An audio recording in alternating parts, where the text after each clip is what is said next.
tous et à toutes et bienvenue pour cette nouvelle vidéo. Je l'attendais, il a été teasé, il est enfin là. Le smartphone du cofondateur d'Android, Andy Rubin, le Essential PH1 a été annoncé hier quand vous allez voir cette vidéo. Et donc je vais vous en parler parce que il est juste incroyable. Alors d'un point de vue design, c'est du classique, c'est carré. Par contre les matériaux utilisés sont très nobles avec un châssis en titane, du céramique et ainsi que du Corning Gorilla Glass 5 pour la vitre avant. C'est juste superbe. Forcément la résistance a été un des points principaux utilisés, avec notamment des résistances accrues au drop test. D'un point de vue coloris, il y aura donc 4 coloris disponibles, dont le Black Moon, le Stellar Grey, le Pure White et le Ocean Depth. D'ailleurs cette dernière couleur est juste magnifique comme vous pouvez le voir. D'un point de vue dimension, c'est du compact, du vraiment très compact, avec, là je prends mes notes, du 141.5 par 71,1 par 7,8. On est quasiment dans des dimensions d'un smartphone 5 pouces, c'est vraiment impressionnant, surtout quand on connaît la taille de l'écran. Niveau poids, c'est du 185 grammes.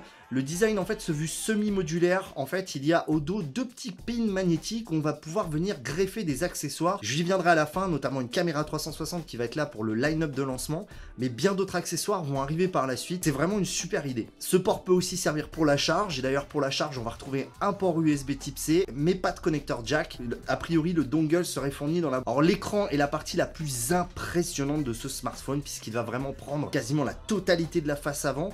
Il va même venir autour de la caméra frontale, ça c'est vraiment magnifique, je sais pas comment ils ont fait. Alors c'est un écran qui est donné pour 5,7 pouces en Quad HD. Alors 5,7 pouces c'est du square, donc il doit faire un tout petit peu moins, mais c'est quand même juste incroyable. Le ratio par ailleurs est un peu bizarre puisque c'est du 19 dixième.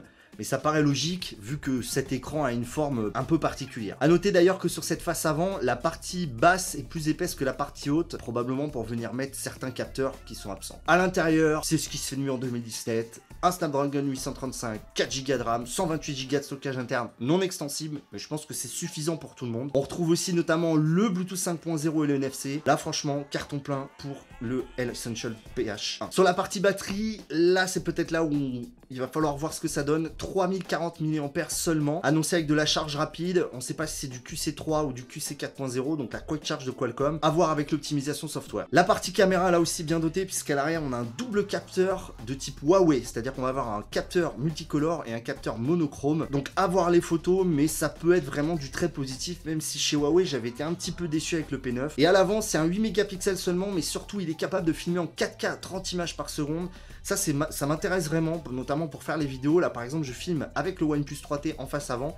J'aimerais bien pouvoir avoir de la 4K sur la face avant, ça pourrait être vraiment super. D'un point de vue software, on en sait très peu, on sait qu'il tournera forcément sur la dernière version d'Android, 7.1.1. C'est un petit peu le point moi qui m'inquiète un peu avec ce genre de marque, même si en effet c'est Andy Rubin, faut pas se cacher, il va pas forcément avoir les moyens de développement des autres marques. Espérons que la partie soft soit très proche de stock, qui paraît très logique, mais surtout qu'il soit mis à jour très régulièrement. Alors au niveau des petits trucs sympas qui sont annoncés en même temps, il y a une caméra 360 qui va donc être utilisée avec le système modulaire, donc c'est 2 petits pins à l'arrière, c'est plutôt sympa, c'est une petite caméra qui peut être plutôt pas mal, elle sera à peu près aux alentours de 150 $. Alors pour l'instant au niveau disponibilité, il sera uniquement dispo aux US, alors j'ai pas la date de sortie, mais il va être d'abord dispo aux US. Niveau bande de fréquence, a priori il est compatible toute bande de fréquence France pour la 4G, ça c'est pas mal. Alors le tarif pique un peu puisqu'il est annoncé à 699 $, en bundle pour le lancement, donc le smartphone plus sa caméra à 749 $, ça vaut vraiment le coup. Alors qu'en pensez? Il est magnifique, franchement la couleur Ocean Depth est juste superbe. Après encore une fois, c'est à voir comment la partie software est gérée, comment c'est fait. Moi j'attends de voir les premiers hands-on, car vraiment que ça va donner, parce que je pense que beaucoup attendent un smartphone vraiment compétitif et magnifique. Titane et céramique, c'est juste superbe. En tout cas voilà, je voulais vraiment vous en parler parce que ça fait un moment que je l'attends, je suis Andy Rubin depuis un moment, et voilà il est là, enfin. C'est tout pour cette vidéo, n'oubliez pas le pouce si vous avez aimé, de partager, donnez-moi votre avis aussi, j'aimerais bien savoir ce que vous pensez de cet Essential B. Et puis je vous donne rendez-vous très vite pour parler notamment du OnePlus 5. Sur ce, c'est tout pour cette vidéo, tech check les amis.